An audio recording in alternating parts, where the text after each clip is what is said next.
Hai guys, balik lagi di channel aku Rara Des Official. Hari ini aku mau memberikan tips ke kalian. Oke, kalian jika penasaran tips apa yang akan aku berikan ke kalian, jangan di skip videonya dan terus tonton ya guys. Oke, terima kasih. Clap your hand for Ira Mairesa.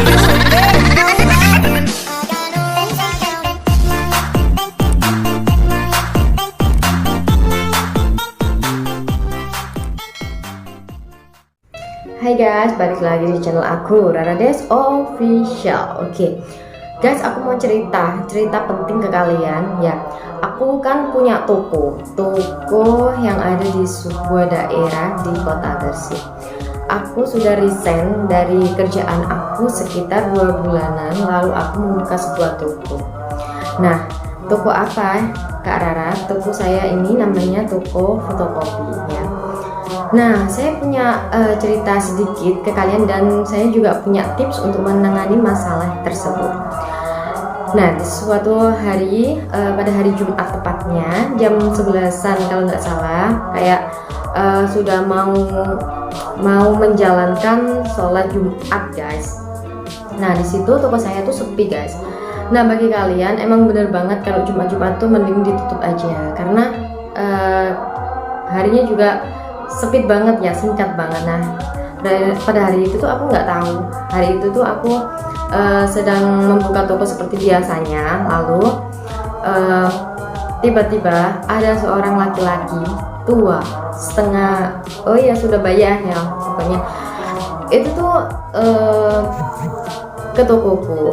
Nah, aku kan nggak pernah seudon sama orangnya, beliaunya itu langsung aja fotokopi sekitar 10 lembar. Oke, udah aku fotokopi, beliaunya balik pokoknya.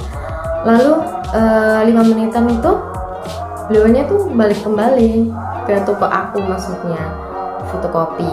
Nah, fotokopi itu beliaunya tuh kayak gelagatnya itu sudah kayak tergesa-gesa gitu. Aku nggak tahu dan aku nggak mau seudon sama orang kan. Dan aku juga belum hafal dengan orang-orang di wilayah toko aku karena aku bukan asli warga di sini guys, di tokoku ini guys. Nah, singkat cerita, beliau itu kayak tengok-tengok ke arah kanan dan kiri kalau mau memasukin toko aku. Lalu beliau itu tanya ke aku, "Mbak, bisa fotokopi warna?" Nah, aku kan saat itu tuh aku tuh sedang WA-an gitu loh guys, WhatsAppan gitulah sama mertua aku. Oke. Lalu aku tuh spontan kaget, duh kok balik lagi, ada apa Pak? Fotokopi apa? Mau kopi, saya nggak jualan kopi. Nah, saat itu aku nggak dengar karena aku sibuk WhatsAppan sama mertua aku. Fotokopi Mbak, oke. Tapi orangnya tuh duduknya tuh ada di teras toko aku, bukan langsung ke toko. Terus menyerahkan kertasnya itu. Nah, aku di situ sempet curiga, kok kertasnya itu kayak itu loh guys, kayak sedot WC gitu loh. Sedot WC tapi pokoknya kayak mirip-mirip sedot WC tapi bukan sedot WC. Apa ya yang di fotokopi itu intinya tuh kayak jasa untuk barang siapa yang mau kerja kayak menempelkan perangko gitu loh, dibayar gitu. Cuma nomor teleponnya tuh kertasnya tuh kesobek gitu loh. Jadi aku kan loh, mau orang ini loh mau fotokopi kok kayak gini. Itu di dalam hati saya, kok apa kertasnya itu loh yang mau dikerjakan itu kenapa nggak utuh. Lalu aku tanya, Mbak ini berapa lembar? Paskan 2000 aja. Oke, aku paskan. Terus orangnya tuh habis itu tuh langsung seketika bilang ke aku, karena aku tolak-tolak gitu ya, loh fotokopi warna. Fotokopi warna Pak? Ya, aku mau fotokopi warna.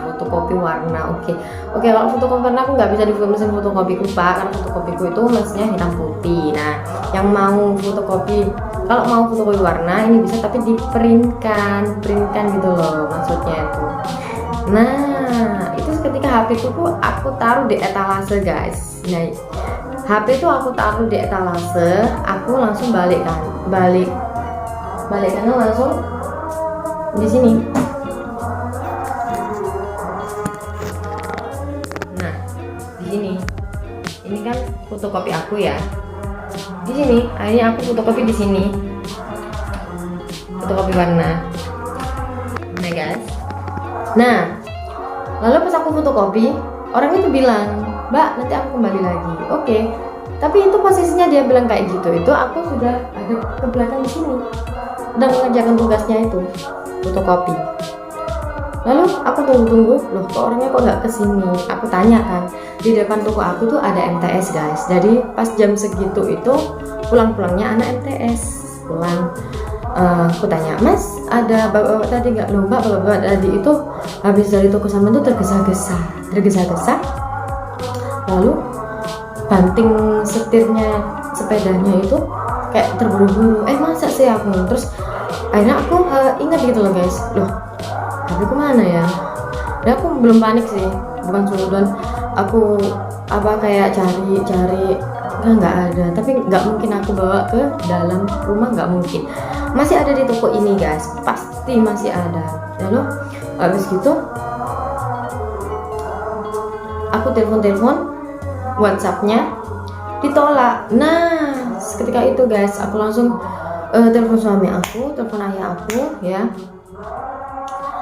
Sebelum itu aku langsung cek emailnya, cek email HP kita yang terkait di HP kita yang hilang itu di Google. Di Google tuh ada aplikasi temukan HP saya ya lewat email. Jadi buat kalian emailnya yang terkait di HP jangan sampai lupa, sama passwordnya jangan sampai lupa, karena itu tuh penting banget guys ya.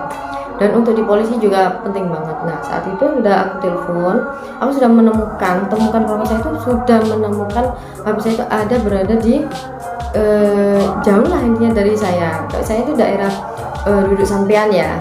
Nah, orang itu sudah ada di kayak ada di Lamongan gitu loh. Nah, tuh, kok cepet gitu loh. Akhirnya aku tergesa-gesa telepon suami aku, ayah aku yang kerjanya itu ada di wilayah Manyar. Lalu orangnya itu ternyata ada. Aku seketika tuh langsung ada di situ.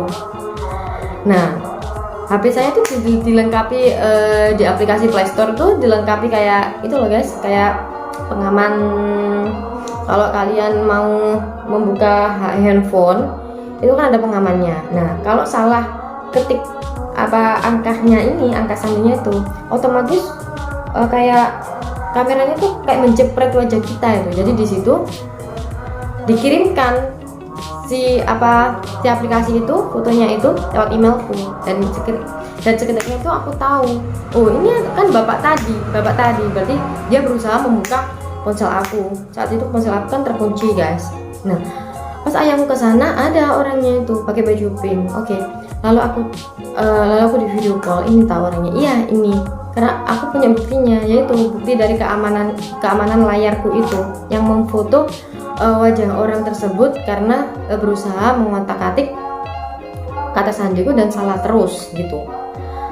Lalu di situ tuh aku nggak tahu, kayaknya ayahku dan suami aku tuh kayak bertengkar gitu di situ. Orangnya tuh nggak ngaku dan digeledah pun nggak ada. Akhirnya dilepaskan. Nah, aku menangis saat itu, aku bingung.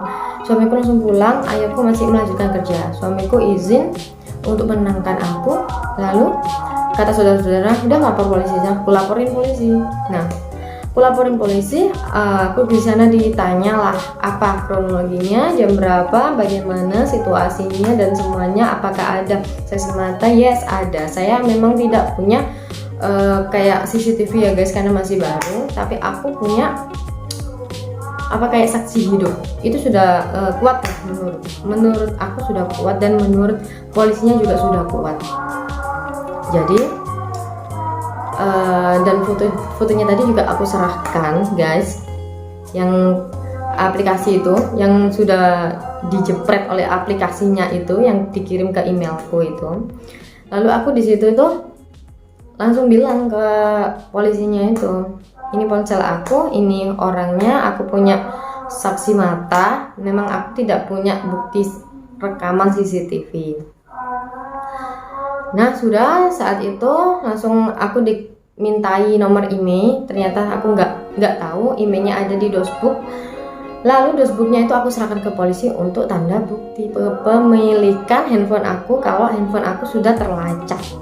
Oke, katanya polisi itu kalau aku tanya, Pak ini gimana kelanjutan handphone aku ini kalau ketemu maksudnya berapa lama gitu, mungkin Mbak 3 bulanan gitu. Nah benar 3 bulan itu langsung terlacak karena mungkin ya dari sananya ada orang penadahnya gitu ya, kayak ada orang yang mencuri itu menjual ke penadah itu masih di nonaktifkan guys, pasti dinonaktifkan dulu baru nanti kalau 3 bulanan dikira itu si empunya HP handphone yang kehilangan tadi itu sudah lupa, jadi kayak dijual kembali cuma HP batangan. Jadi untuk kalian, nah itu tadi tips ya, ini saran untuk kalian kalau kalian ya ada di jual beli, banyak gini banget di jual beli handphone batangan di Facebook, itu hati-hati banget karena rawan. Nah ini juga ada cerita lagi, karena HP ku sudah ketemu kecocokan dengan dosbook, aku dipanggil, ternyata si tersangkanya ini bukan yang mencuri guys, sudah penadah yang ketiga, mungkin bukan penadah ya namanya itu, yang membeli. Jadi yang mencuri itu tadi memberikan ke penadah sudah menjual ke orang, lalu yang orang ini tadi menjual lagi ke orang lah. Orang yang terakhir ini yang sudah mendapatkan HP ku ini itu nasibnya buruk banget, jadi kena polisi, kena jemput polisi guys, jadi kayak gitu. Nah tapi orangnya tidak dipenjara guys, kita kayak kekeluargaan aja, dan hanya orangnya tuh harap lapor selama 3 bulan kalau nggak salah ya, aku lupa gitu. Nah itu cerita dari aku untuk kalian. Berhati-hati jika kalian mempunyai toko atau usaha baru, atau kalian itu masih kayak wirausaha baru ya guys ya, harus menyertakan CCTV guys di toko kalian. Kedua, kalian juga harus berhati-hati jangan sampai lengah seperti aku menaruh handphone itu ada di etalase, jangan ya guys ya, karena rawan banget disaup sama maling.